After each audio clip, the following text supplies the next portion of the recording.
Brighton TV, and this is the match preview for Brighton vs Leicester, and we're getting to the stage of the season. We have 12 games left. Every point we pick up now will be extremely valuable, especially in getting the 40-point mark, which I think we can get. We just need to get the results which we need to get.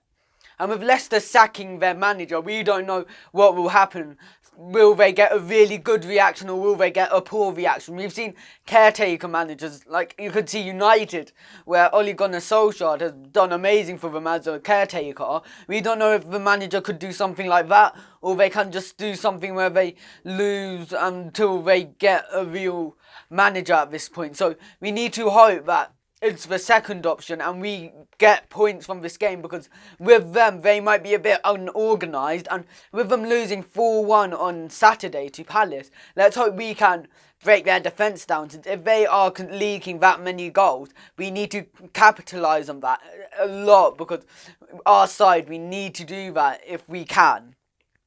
Now, last time we played them, we drew 1-1 at home when we conceded a penalty, like around about the 79th minute or something like that, when they were 10 men. We have to hope we don't do that, because if we do play like that, that's when we concede goals, because recently our defence has been really shaky. So I think we can't play anything like that. So make them have pressure on them, because if they score a counter-attack goal, they score a counter-attacking goal, but we were attacking. But if we defend, we leak so many goals from them kind of things. And with Dunk, who is facing a fitness test, I think he can't play, because if he is that if he's not fit enough, even if he is, I wouldn't risk him, especially with the bunch of fixtures coming up in the Huddersfield, the Palace and the quarterfinals and the FA Cup. I think not playing him will be a better option,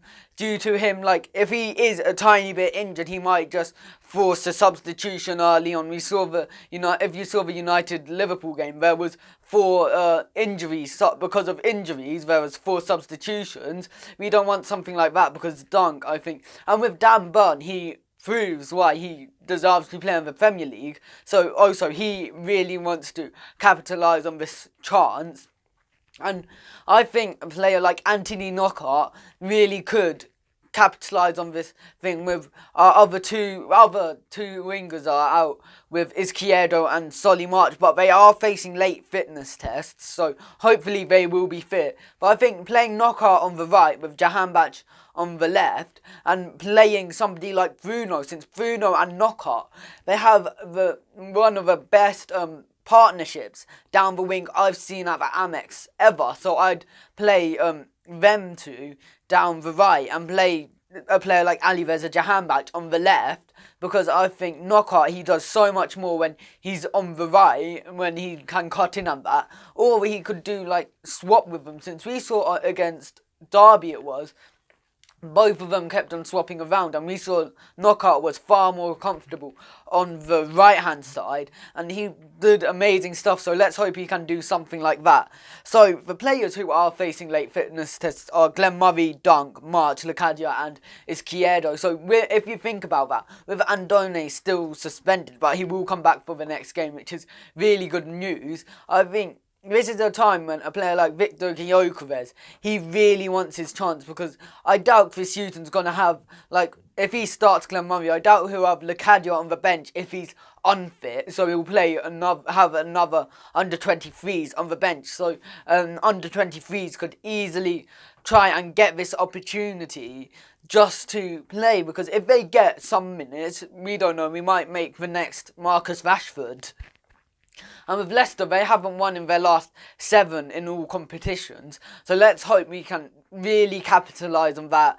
Use our strengths. I think go back to 4-4-1-1. It gets results. Like, we're a lot less leaky, because making chances hasn't been the problem for us recently. It's been conceding goals. Like last year, I can't remember, we scored a couple of set pieces the whole season.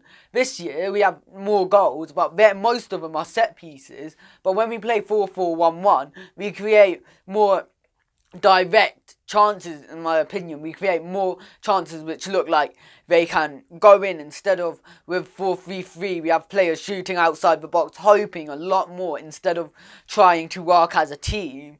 And I think this is a game where 4-4-1-1 might really need to be played.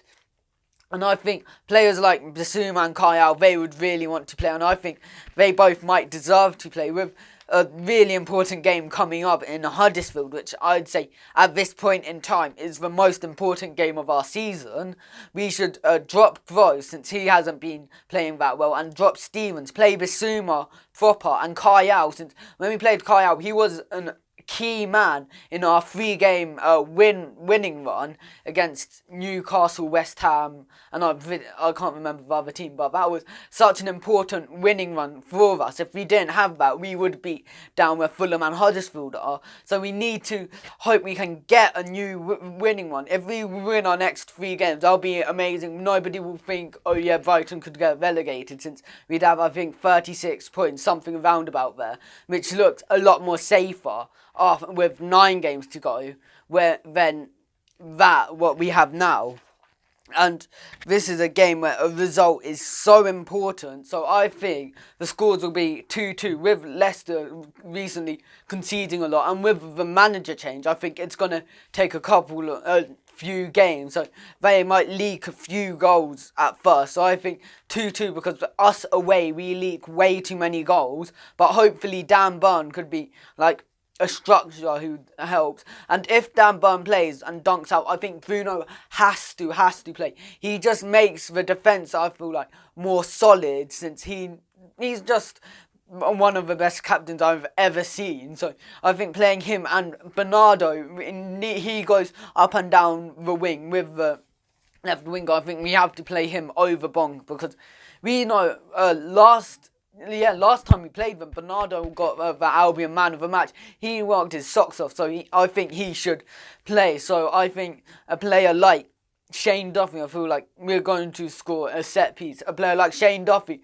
and I think a Knockout will score against Leicester. And Leicester, we know their biggest threat, Jamie Vardy. We need to keep hold of him. And with our defence, like with Balogun, he isn't fit, who is our fastest centre-back. So I think playing a more pacey midfield will help contain Jamie Vardy, because Vardy is their biggest threat. We know how amazing he is. He was good, and we all know how amazing Jamie Vardy is. So we need to stop him, but I feel like Vardy will score, and then somebody like Damari Gray, we just concede way too many goals, which we need to stop.